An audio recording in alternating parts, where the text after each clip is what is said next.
Right now, you're getting an all-access pass behind the scenes. Thank you, Yetta, for joining us today. Of the Drew Barrymore Show. Thanks, guys. This is too much. The host and star actress opening up about her career.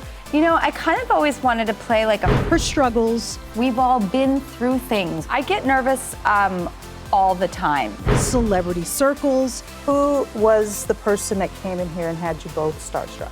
And the exclusive pre-show ritual between Drew and Ross. We've never told anybody this ever. Plus, juice, sauce, little bit of dressing. Young Gravy. What's your real name? Matt.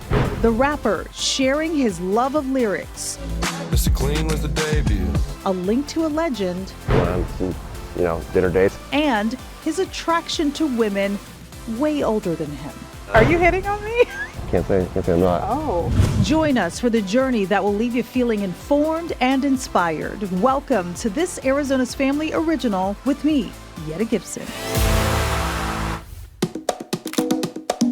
In a world of Hollywood glitz and glamour, Drew Barrymore's star shines brightly.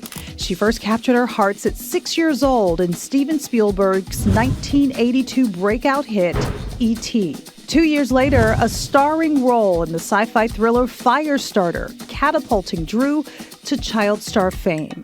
Drew, thriving professionally, even starring in countless feature films like Scream, The Wedding Singer, Charlie's Angels, and Never Been Kissed. But amid success, Drew struggled, turning to drugs and alcohol as a young teen. Front page headlines documenting her personal ups and downs, but Drew's proven she's resilient.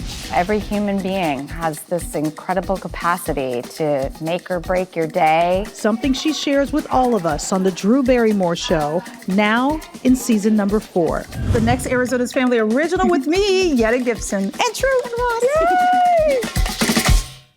I got the chance to catch up with Drew and Ross on the set of their show in New York City. They're amazing, and they allowed me to give you an up-close and exclusive look behind the scenes.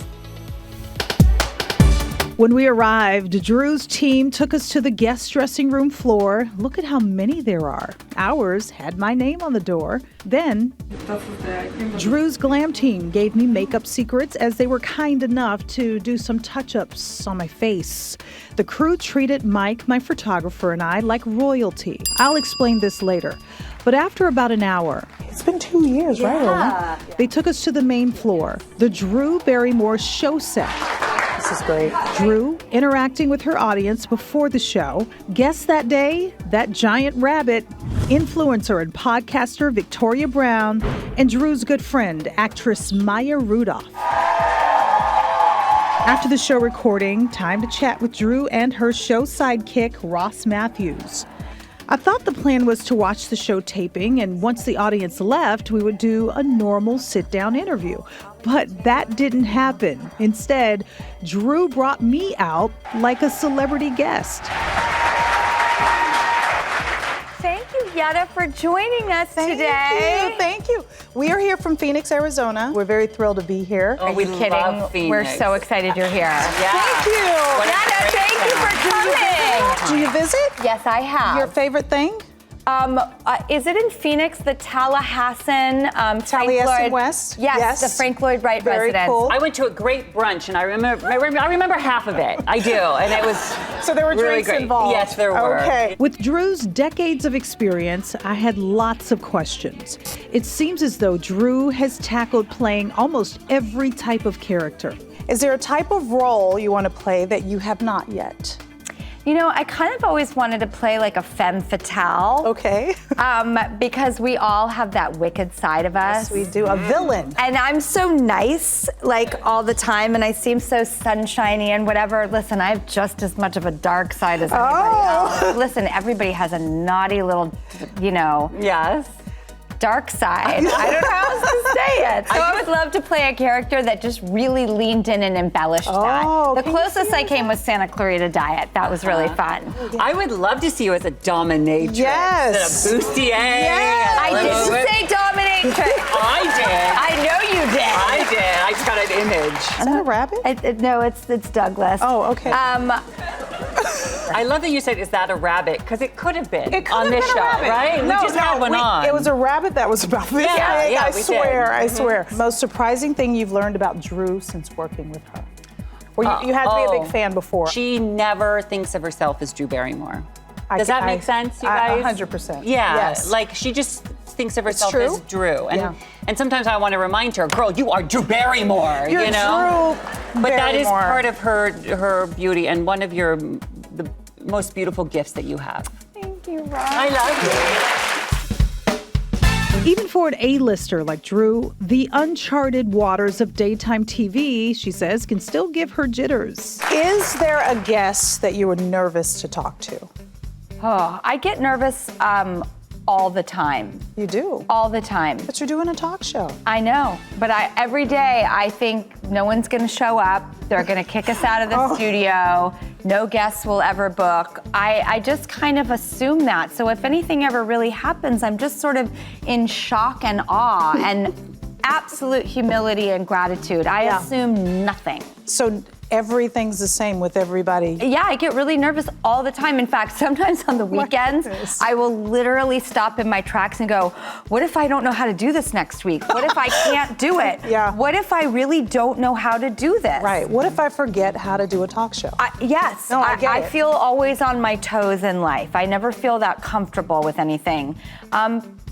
I don't know if that's a good thing or a bad thing. Well, and I see you up close. You know, I don't know that you're nervous necessarily to meet them, but I know you want to honor people that come here. Yeah, it's not nervous about me. It's like nervous, will I be in the right service of others, you know? Yeah, that's exactly it. You know, I have to say this because I've watched you for years. Yeah. You're a big, big star.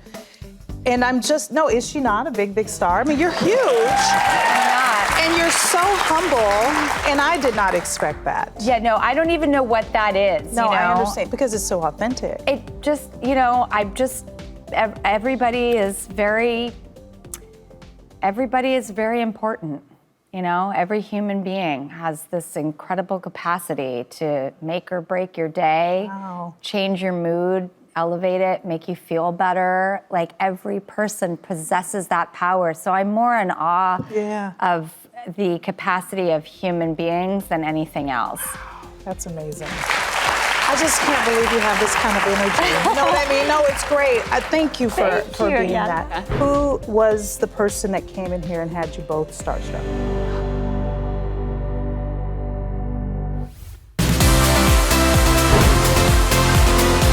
Drew and Ross's response just minutes away. Plus, we've all been through things. Drew opens up about overcoming very public struggles. That's our strength. It came from amazing tough stuff. How she strives to be a beacon of joy. That's what I really want to have conversations it's a safe about. place. So safe. Yeah. And the exclusive pre-show ritual between Drew and Ross. We've never told anybody this ever. Plus, Juice, sauce, little bit of dressing. Young Gravy, What's your real name? Matt, the rapper sharing his love of lyrics.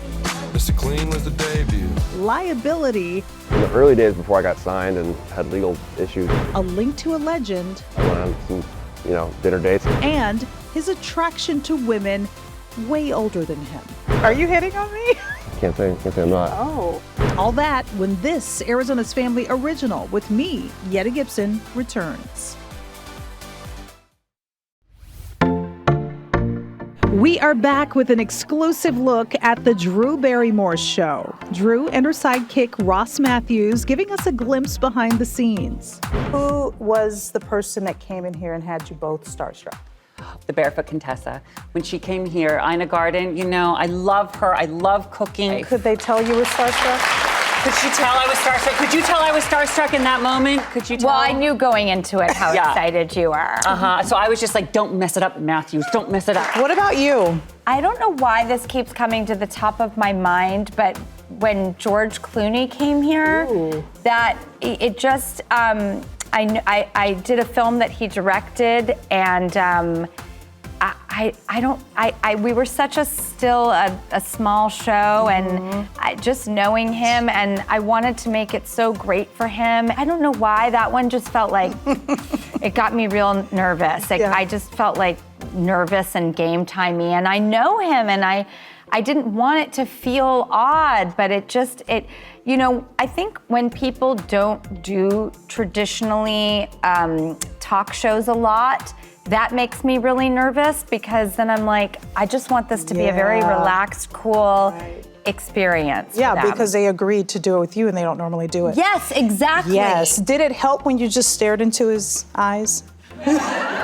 Well, he's like married, so I don't look at him that way. And also, I do. I know. I've always had like a very brotherly thing with him. Yeah. I never want this to be a place where they're gonna step in it. I hate that environment. It's really hard, the world we're in right now. Everybody's getting attacked. I don't want this place to ever be an excuse for that. So I think that's the thing that keeps me on my toes with nerves the most, is when someone says something, I'm not like, ooh, we got something. I'm like, oh God. Like, maybe we take that out. Yeah. I'm much more protective of people because I know what it feels like to be put in the hot seat for something you said, and this is not a place for that. Not that show. No, this is not that show. I love it. Drew works hard to make her show a positive place. Since she's a victim of gotcha tabloid moments, she wants her show to be uplifting, one with compassion and understanding. Everybody's going through all these different things in their life. And if we could just talk about that more, when we started the show, I took everybody to this isn't a downer, but I took them to the institution I got locked in when I was 13 and 14. That rehab stint for drug and alcohol abuse, part of her off-screen challenges, including a tumultuous relationship with her parents that led to her eventual emancipation. Also, her well-documented personal relationships, a marriage to comedian Tom Green in 2001, the first of 3. Her most recent with Will Kopelman ended after 4 years, but they share 2 beautiful children together, Olive and Frankie. That path led Drew to want to create a safe space for her guests as she gets up close and personal with them. I took everybody there for the show to start season 2 because season 1 was in a pandemic. I wanted this place to be an invitation to say, whatever you've been through, especially if you've come out the other side from it, no, we will probably go through more stuff. We've all been through things. Why would we create an environment where we pretend that we haven't dealt with all this amazing, dark, difficult, intense stuff that's made us who we are? I want to be lifted up because of all the things we've all been through and how that's our strength. It came from amazing, tough stuff. Drew has reclaimed the narrative, showcasing her positive attitude and dash of quirk that audiences have grown to love as she gets up close. But let me just tell you this, talking to you briefly like this, I can tell you think about wanting to make your guests comfortable. Yes. And I don't think a lot of talk show hosts do that. Oh my gosh, she's moving totally. This is what I wanted. Yes. This is what I wanted. Yes, so thank you for that, because this energy coming from here is different from the other things that we're watching. Really? Yes. Do you agree, audience? For sure. No, it is. When you think about other people, they feel it, and you can tell through the TV. And that is a resiliency and a humorous thing, and it's such a cool thing that's what I really want to have conversations it's a safe about. Place. So safe. Yeah, safe. There's place. enough judgment in the world. You're not going to get judged here.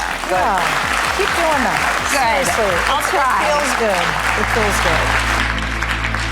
Oh, I just love her. And we're not done with Drew and Ross yet. They share their secret behind-the-scenes ritual with us in just a few minutes. But first, Young Gravy, the young rapper, larger than life and well known for twisting lyrics, breathing new life into old school classics. This should be played at high volume. What's your real name? Matt? People call you that? Yeah. Or are you just Gravy all the time? Well, I'd say most people call me Matt. Yeah, those are people that I know well. For the rest of us, he is Gravy, Young Gravy, and he makes music both young and older folks are getting into. There is one called Forget Me Thoughts that's pretty good. Forget Me Thoughts? Yeah, that's my earlier music. I'm trying to remember the song. Forget me thoughts, forget me not. Yeah. Forget me not. It gets hard to remember. It gets hard to remember. One of his most popular songs features the Rick Astley hit Never Gonna Give You Up. Young Gravy's version, Betty Get Money. It peaked at number 30 on the Billboard Hot 100s. Some of his other songs, Oops, Mr. Clean, Make a Baby. In Young Gravy's songs, you're going to hear lots of hints of old music classics. What made you like grab these old songs? Because that's kind of your thing. I mean, a lot of artists do that, but you really do that. Yeah. Why is that? It's what I listen to Yeah. the most. In hip hop, I've always thought it's the coolest way of making something original out of something that already exists. And a lot of people who sample, like they try to make it too hip hoppy, and they like try to take one little tiny segment and like flip it into some cool thing. But I like to like keep the essence of the original. Juice, sauce, little bit of dressing. Young Gravy's parents, both medical professionals. His mom, still a practicing psychiatrist. His dad was a renowned psychologist and sleep researcher. So how did he end up here? A rapper with a crazy unique style. Look at him. Pretty sure I was like 20 when it happened. Creating some of the catchiest tunes in music right now. He's loved all types of music, he says, since he was a kid. In college, he says he discovered his love for marketing and used his skill of promoting and selling when making his tunes. All my probably first 20 songs were very heavily thought through, and didn't think that they were gonna pop off, and I was gonna have to make more. And then I actually got good at making music. What do you think made it easy for you when you finally figured out? In the early days before I got signed and had legal issues, I would take tons and tons of little clips from old commercials and stuff. Like a lot of the versions on streaming services, you can't hear that anymore because I was just having fun and it's not legal. So you kind of got caught with that. Yeah. Gravy has had issues with copyrights during his run as an artist, but has reportedly settled most of those lawsuits. One look at this guy, and it's hard to deny Gravy is different from the rest. He stands out. He's even made headlines for his unique taste in women. So this Addison Rae mom and the date with Martha Stewart, is that real or was that a stunt? I don't really know what that even really means. Was it a real date? So, did I you mean, kiss these women? Yeah. You did? You kissed both of them? Not Martha Stewart. No. Oh, okay. No. But Addison Rae's mom, you did? Yeah, so basically her ex-husband was trying to start a bunch of issues with me and trying to fight all this crazy stuff, and I just was like, you know what, I'm not really, I'm like, this is dumb, and I was like, maybe the best way I could counter this is just bringing his ex-wife to the award show. So it was real. We spent a few nights together, had a good time. What about Martha Stewart? What was that like? What was that about? Martha Stewart started because I made a song called Martha Stewart. Oh. And I mean, it kind of was, I kind of wanted to manifest it. She just, embodies everything that is Gravy, cooking and making money and balling out. So I made that song, and then someone on her team heard it, and she became a fan, and then they reached out about doing a commercial, but then we ended up meeting up a few times after that. Watched the Kentucky Derby at her house in the Hamptons, which was awesome. Yeah. Went on some, dinner dates in New York. She's awesome. So you got a thing for older women. Mm-hmm. Why is that? It's kind of one of those things you like, I don't know. It's kind of, it's like, everyone has a favorite food. Okay. Well, what is it?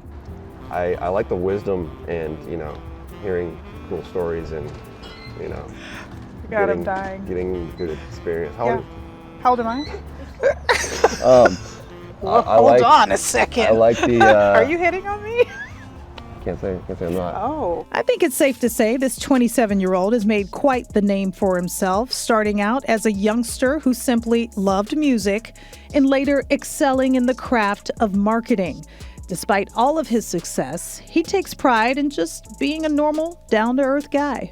When people recognize you and they come up to you, what is the first thing they ask you about? Honestly, probably every third person is like, yo, you look just like Young Gravy. What do you say? I usually be like, I get that a lot and try to play it off. Your biggest regret? Biggest regret? First thing that popped in your mind? Cheated on my first girlfriend. You were a cheater. I was once, and it was sad. You still regret it? Yeah. Do you want to look in the camera and tell her you're sorry? Sorry. Sorry that I cheated on you. It's really sad. I learned my lesson. What's the best piece of advice you've ever received? Ooh, what did Danny DeVito say to me? The fame, all these people are great, but your family and your best friends, that's the real gravy on the potatoes. And that stuck with you? Yeah. What's your big goal? What's the end game? I could see myself, touring for a while, you know, maybe coming back every couple of years and doing more shows, but probably will stay in music. I've gotten pretty good at writing for other people. You're a marketing genius. Thank you. All she wanted was a little gravy train for Christmas. She was purely interested in giving me the business. From the stage to the screen, We've never told anybody this ever. Drew Barrymore and Ross Matthews reveal their pre-show ritual. Drew Barrymore is a Hollywood A-lister and is so down to earth. For the first time ever, she shared with me their pre-show secret. What are your pre-game rituals? Before you do the show, you have to do what? We don't discuss anything we're going to talk about on the show, but We purposefully chose not to do that because we didn't want to have like canned talk. So over when there, we walk out. right over before we walk out, and she, you know, we put your microphone on, then the last look in the mirror, and then we just like grab each other's hand and run out. And as we run up the stairs, can I say it? Yeah. We pretend, you know that movie Best in Show? Does anyone know the movie Best in Show? One of my favorite films ever made. We've never told anybody this ever. Tell me. Oh, yes. I've never even told my husband this. This is just between you and me. I've never told anybody we do this now all either. of you. So funny. So do you guys remember the standard poodle, the white poodle called Rhapsody in White? That's remember? Jennifer Yes, Coolidge and yes, Jane yes. Lynch's dog. Yes. Well, we pretend that Drew is that poodle. And I hold her hand and up the stairs. And you're Jane Lynch. Clearly. And Drew will always like pant at me, and I would say, good girl. Because he walks me out, and I'm like, you realize I feel like Rhapsody in White and Best in Show, so we just lean into it. I didn't never expect told that. anybody that. I love that I was the one who got that for the first time. Yes, so you got thank the you. scoop. I appreciate you guys. Keep doing what you do, and the audience and your fans love it so much. And thank you for making this a safe space and caring about people. Thank you so much. I had so much fun. I love those guys. Thank you guys for letting us be there. Connect with me on Instagram. You're going to find more behind the scenes stuff with everybody you just saw. My handle is down below. We hope you feel informed and inspired. Thank you so much for joining us for this Arizona's Family Original. We will see you again real soon. Raw, never gonna give you up, and then bum bum bum bum bum bum. Yep. Yep. Okay, got it. Okay. Forget Me Thoughts, that's pretty good. Forget me thoughts. Yeah, that's my earlier music. But Do you want thoughts to forget you?